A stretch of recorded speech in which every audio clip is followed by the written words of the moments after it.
అందుకనే ప్రభు ఇక్కడ మాట్లాడుతున్నా, నన్ను గణపరచు వారిని నేను గణపరుస్తాను, నన్ను తృణీకరించిన వారిని నేను తృణీకరిస్తాను. నీకు ఎంత హోదా ఉంటే ఏంటి, నువ్వు యాజకుడు అయితే ఏంటి, అర్థమవుతుందా? నువ్వు ఎంత సేవ చేస్తే ఏంటి, నన్ను గౌరవిస్తేనే, నన్ను గణపరుస్తేనే నేను గణపరుస్తా. నన్ను తృణీకరించిన వారిని నేను తృణీకరిస్తా.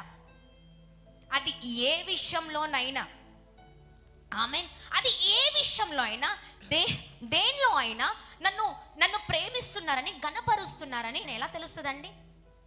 తప్పుని తప్పనే చెప్పేవారు దేవుని ప్రేమిస్తున్నట్టు, అర్థమవుతుందా? అది కుమారులైనా, ఎవరైనా, భార్య అయినా, భర్త అయినా, ఎవరైనా, తప్పు తప్పే.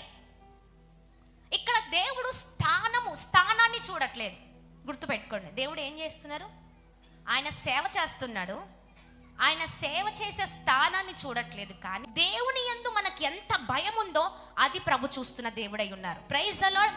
ఆయన చిత్తానుసారంగా జీవిస్తున్నారా లేదా అది ప్రభుకి కావాలి. ఆమేన్.